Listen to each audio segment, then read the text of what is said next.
Hello, and welcome to the Light Up Conversations. In these conversations, you'll always have an opportunity to listen to different topics or themes that we bring, but these topics are meant to give you a line of thought, an opportunity to meditate upon some things, and then maybe take actions that ultimately impact the lives of young people. It could be young people elsewhere in the world, but particularly these sessions are meant for the young people in Uganda and East Africa, as it were. And I want to start off by painting a picture about my beautiful country, Uganda. Uganda is such a beautiful country, and in case you're living elsewhere in the world and you're not within Africa, or you've never been to East Africa or Uganda, try to Google the country Uganda. See the kind of vegetation we have. We have beautiful weather, we have beautiful people, welcoming cultures and communities. We are really a happy people. But in this same country, you look at the formation of the young people and the population, as it were. If you look at our demography, how we're structured, very quickly you get to notice that Uganda is really a young country. Recently, we just finalized our census as a country, and the final number that came out is we're about 46 million, give or take. And what's interesting is that out of this 46 million citizens in Uganda, if you take it by statistics, half of that population are below the age of 15 years. And if you stretch beyond 15 years and push it all the way to 30, then out of the 46 million, you're really borderlining 70% of the entire population between the ages of 30 and below. And that tells a story of a country that's full of young people. And how best can I try to define who young people are? Young people are dreamers. These are people who are enthusiastic. They wake up every day, they look up to the future. They want to see opportunities. They are very dynamic. And for the last 15 plus years, I've spent all that time professionally working with young people. The interesting thing you will notice about young people anywhere in the world when you meet them, very quickly you get to see that they are dreamers. They have ideas. They are spontaneous. They love to do stuff. They love to experiment. They are outgoing. They are positive thinking. They usually do not hesitate. And that is characteristic of how young people are.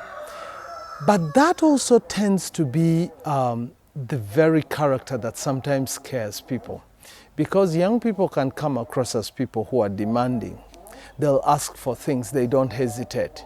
And in societies where we've been cultured in a way that we look up to adults, we respect adults and the like, it's very easy to misunderstand or misrepresent young people as rude, as people who don't look at the establishments, who don't really think before they speak and the like. And that can also be put across as a way to define young people. But by and large, you look at this cohort and you think, how can I positively reinforce the energies of young people? How can I encourage them to look at life in a more productive manner? And how can I enhance their thinking that they can look at all the opportunities that surround them? And to be able to harness that means that you have to start having conversations with them. And I think this is where the contradiction comes in. How can we have meaningful conversations with young people and engage them meaningfully in a way that can make them more productive, that can make them partners? And when you begin to think that way, I think you begin to see a momentum where young people can really, really move that agency, that they can really become more productive and they can engage. And I think that's going to be very, very important for us as a society, for us as a community, for us as a country, as we move forward. So the starting point in trying to remedy this situation should be the mindset starting with the fact that every time we look at young people, let's regard them as young adults. Because let's face it, tomorrow they are responsible people. Tomorrow we expect them to be responsible citizens.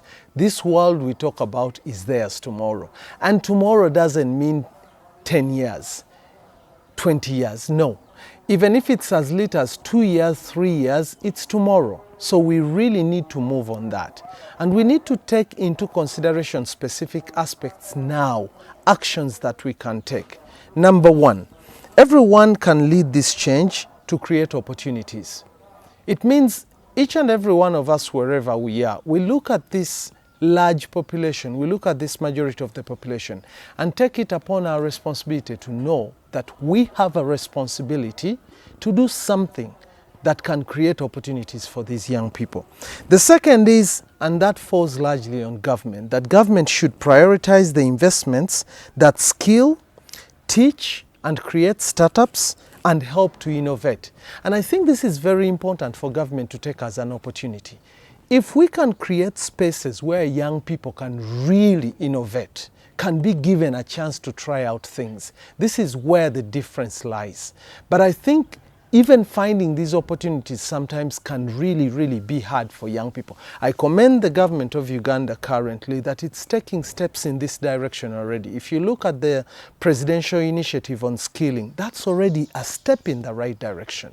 But more importantly is to give young people opportunities and spaces where they can innovate, where they can bring their ideas. And I promise you, they have original and beautiful ideas that they can put into place. And this urgency is very important for us to move these wheels in the right direction. The other one now falls on to the politicians. Now, for as long as I've been in Uganda, I've tried to look at opportunities where, despite the fact that we are in a multi-party political dispensation, I would love to see where all the politicians in their different political parties come together.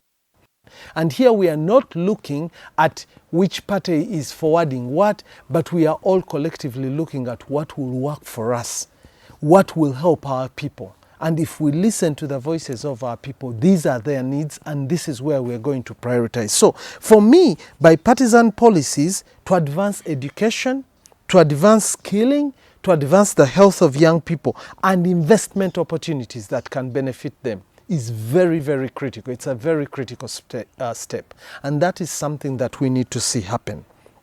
And then, in Uganda, we need to amplify the culture of entrepreneurship. We need to keep continuously building an enterprising culture. And this is not something we are going to only achieve for the very few who've ended up in universities. No. This is something that needs to be taught in every sector wherever we are. If there is a whole population of young people who are in school, entrepreneurship should be part of the curriculum. It doesn't matter if you're going to be a doctor, if you're going to be an engineer, if you're going to be a lawyer, if you're going to end up in banking or you're going to do business. It doesn't matter if you're going to start to build a startup. We need an enterprise culture because our young people need that culture, and it's very important. So that means at the point where people who are the decision makers are in the driver's seat right now, we need to have that adoption, that everywhere, in every sector, the enterprise culture to be imparted onto young people for their benefit is very important. And I think with these few steps and those that others can have in the conversations that they have, we can have a move in the right direction.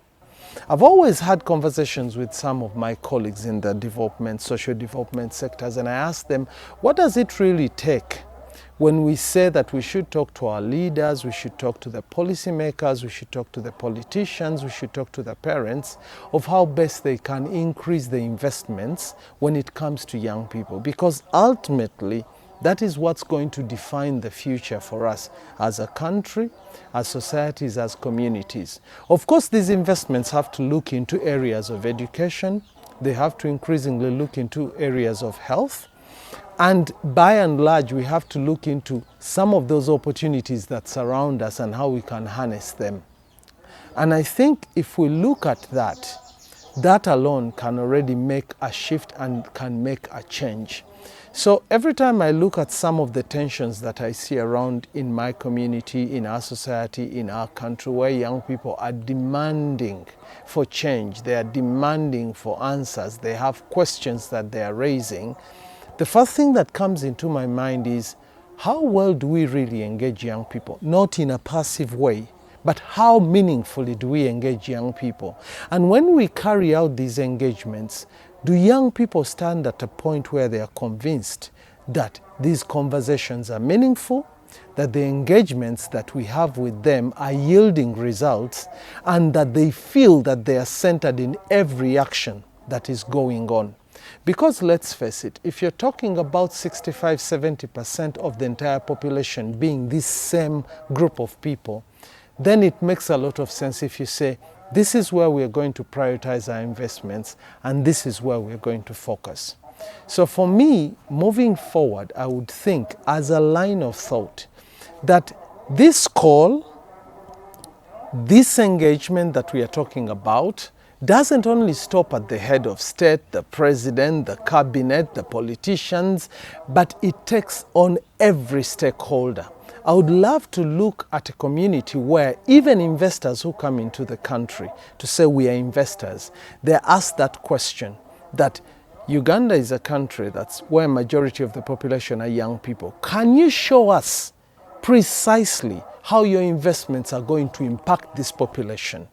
If we can have these engagements that directly speak to the needs of young people in terms of unemployment, in terms of opportunities that can enhance their lives, in terms of skilling that can turn them into a productive population, then that way I think we will rechannel the energies of young people into a more productive role and in a way that will see them propel towards the desires of what they want to become as adults within our community.